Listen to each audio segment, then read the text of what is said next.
Welcome to the podcast, Let the Prophets Speak. Today we are studying Isaiah 43b, the second half of chapter Mem Gimel, chapter 43 of Yeshayahu.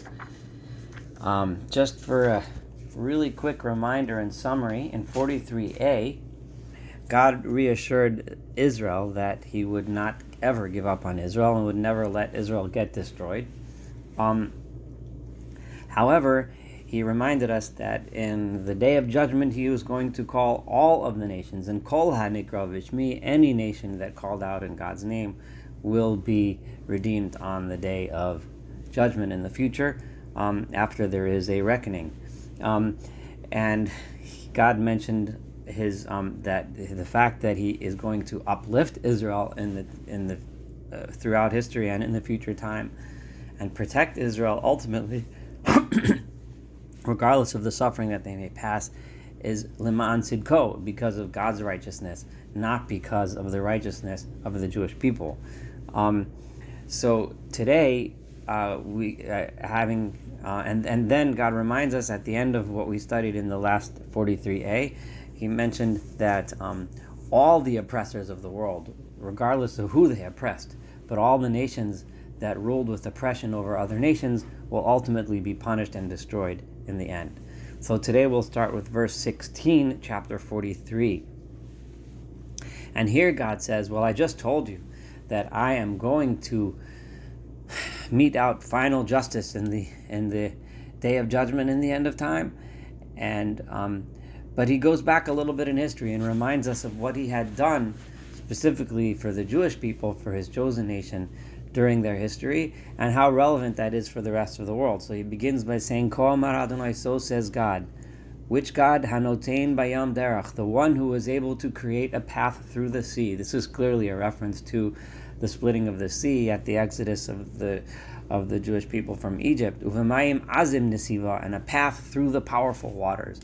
Again, a reference to the splitting of the sea, and possibly also a reference to the splitting of the Jordan River, as the Jewish people crossed those bodies of water on their way into the land of Israel.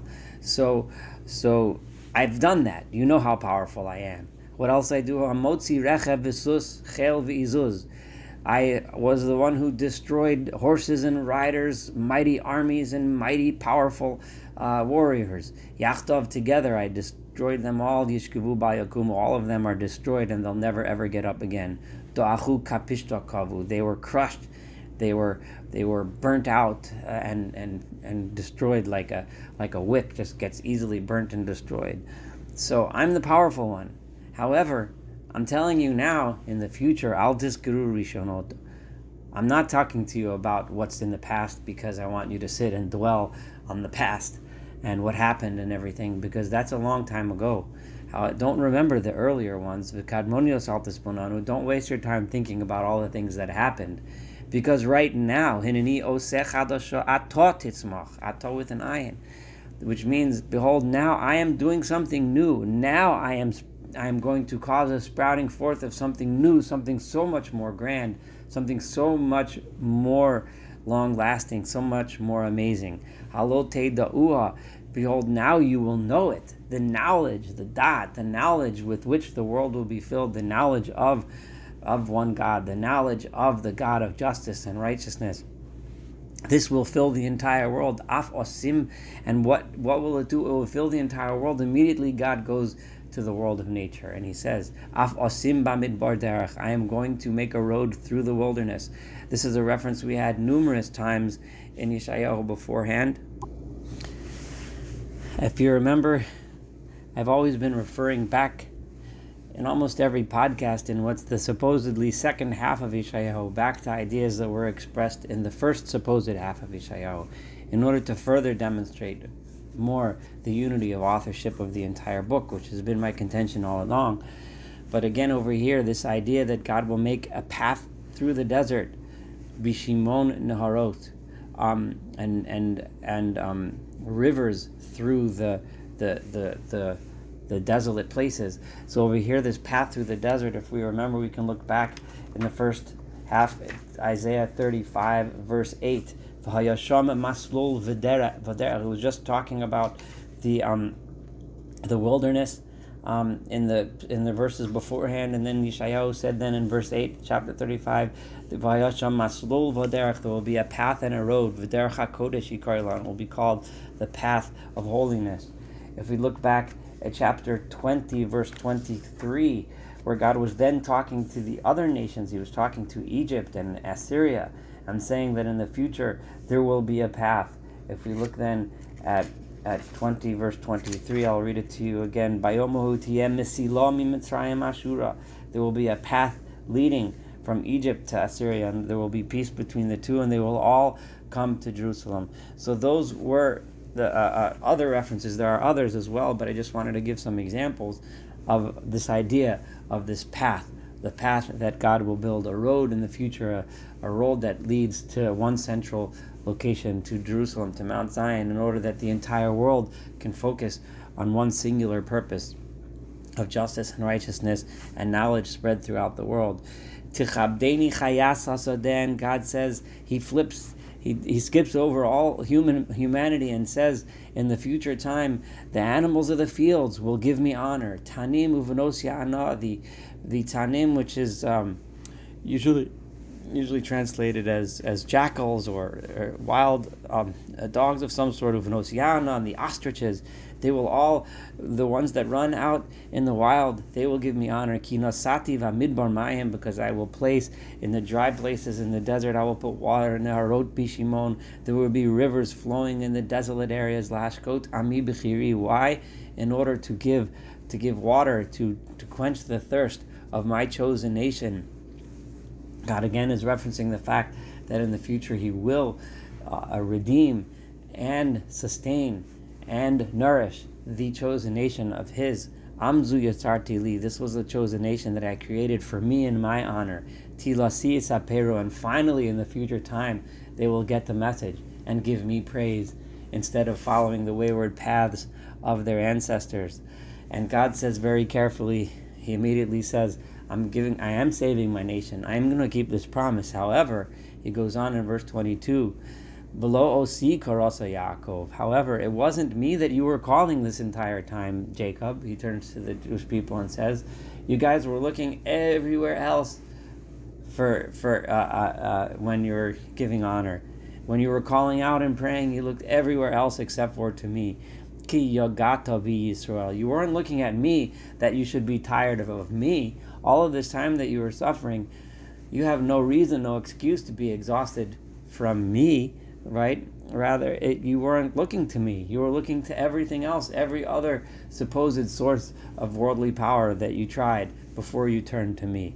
Lo hevesa li se olo secha. Now, verse 23 and 24, I'm going to translate, and then I'm going to explain, and I'm going to choose the explanation of the Malbim, and I'll read a little bit from the words of the Malbim, because he has such a beautiful explanation of these verses, and I'm going to choose to use his explanation. It would sound like God is criticizing. He's saying, you did not bring to me sheep of your burnt offerings, uzvachecha lo chibatani, and your sacrifices weren't bringing me honor. Lo he'evatich b'mincha. I have not burdened you with mincha, with sacrifices brought from grain. V'lo hogatich cha bilavona, and I did not tire you out by making you bring me incense, frankincense. Lo kanisa li bakesef kaneh. You did not buy me by bringing me by purchasing from me with money, reeds. And you did not satisfy me with the fats of your sacrifices. This would seem to be God censuring Israel for not doing the proper service in the temple by bringing the sacrifices. However, and many commentators do translate it that way. However, that they did not serve me in the temple, but rather they served other gods and so on, would be what this means. The Malbim has a much beautiful explanation, which again would be much more consistent with Yeshayahu. And just for example, again referring back to early Isaiah, echoing what we had in the first chapter, in chapter 1, verse 11, where the famous verse where God says, Lama li rov zivchechem yomar Adonai. God says, why do I do not need all of these offerings. Sovati olot elim v'chelev miriam. I've had enough of these burnt offerings of rams and the fats of these of the sheep, v'dam porim ukvasim, and so on, and the blood of the cows and the sheep and goats, etc. So the Malbim then says the meaning of this pasuk should be translated as follows: Lo heveita li se'elasecha ha'ola. This is the words of the Malbim. Ha'ola sheheveita lo li heveita. You brought these sacrifices. You did not bring them for me. Those sacrifices that you did bring, lo heveita li, those didn't do me any good, says the Malbim. Ki ani eini tzarich lo carbon. I don't need sacrifices and carbonot. Rak heveita ota al eish levad. You just brought them to the fire. And then it continued, Uzuvachecha lo kibadtani. And the words of the Malbim, eini toelet min hakarban. These did not bring me any honor. So you thought you were doing something good by bringing sacrifices? It kind of flips the entire meaning to something completely much more meaningful. And then it continues, Lo he'evatich b'mincha. Right? I did not make you work by asking to bring a mincha, bringing a sacrifice of a little bit of flour. You think that means anything to me? You can't even tell me, the Malbim says. Says the Malbim. You can't even come and say, well, okay, fine, maybe you don't need these sacrifices, but it took a lot of work. It was hard for us to bring it. It was bringing it for you, but lo he'evati, that's not a lot of work to bring a little bit of flour. What's that? V'lo gadtich bilvona, the same theme. Tafas HaMashal, says the Malbim. They're continuing with the same parable, as if you're asking us to do some great, terrible work by bringing some frankincense and burning it in the Mishkan, in the Beit HaMikdash. You think that means something? You think that's a lot of work to burn a little bit of incense? That's nothing. That's not what I want from you, says God. And then it continues, Lo kanisali bekesef kaneh. The same thing, right? I didn't ask you to spend tons and tons of money and buy expensive things, right? Right? You didn't even of the zivachim, which refers to the carbonot, which are mostly eaten by the people. You give up a few little pieces of it, right? Just a yoteret hakaved, a little piece of fat here and there, and the rest you eat. So what kind of sacrifice is that?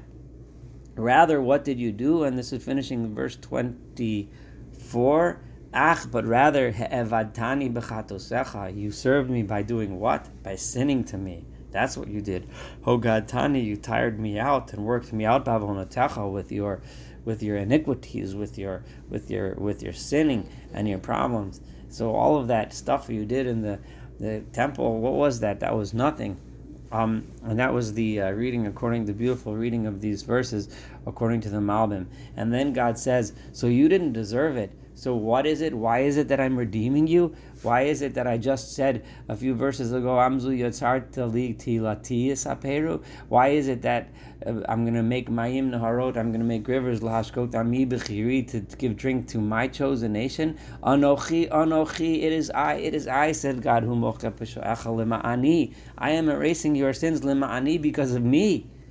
Because I am just, because I am righteous, because I am kind, says God, because I want to forgive you, because in my honor, I want you to tehilati saperu, to give me praise, not because you deserve it. V'chatosecha lo eskar. That's why I'm not going to remember your sins anymore. Hazkireni. Go ahead, remind me, God says. You think you deserve it? Nishafta yachad. Let's discuss this and make judgment together. Let's go ahead. Saper atol liman titzvah. Go ahead, tell me your story if you want to come and tell me that you deserve this in order that you should make yourself be vindicated. You think you have a complaint? You know you don't. Avicha rishon chata, your forefather before you, he went ahead and sinned. Umlitzecha pashubi, and all of your militzim, a melitz is someone who steps forward to speak to on behalf of someone, like an attorney or a spokesman who comes up and speaks for you. All of those people that came up in front and spoke for me, they all sinned to me. All of those leaders that you had, they were no good, right? So you're going to come and send them in front, and they should sit here and vindicate you? You know you can't be vindicated, right? The reason why you were punished, va'achalel sorei kodesh, the reason why I punished you and the reason why I punished that leadership, those holy leaders that were supposed to be leading you, that I brought them and I profaned them, achalel, I brought them down from their high pedestals, was because of their haughtiness. V'etnom lacherem Yaakov, and that's why I placed Jacob, the people, into a situation where they were despised by the world. V'Yisrael gidufim, and I made Israel into a nation which other countries and other people would make fun and mock them. So God says, but rather it is lima'ani, it is because of me that I've forgiven you. Although the encouragement is still there that the future will find redemption and the people of Israel will be redeemed. God makes that promise, but not because we deserve it, but because He wants to. And we're going to continue on that after this quite depressing end as we approach chapter 44, which we'll study in the next podcast. We will see how God wants once again to comfort the Jewish people. Thank you so much for studying chapter 43 together. Looking forward to studying chapter 44.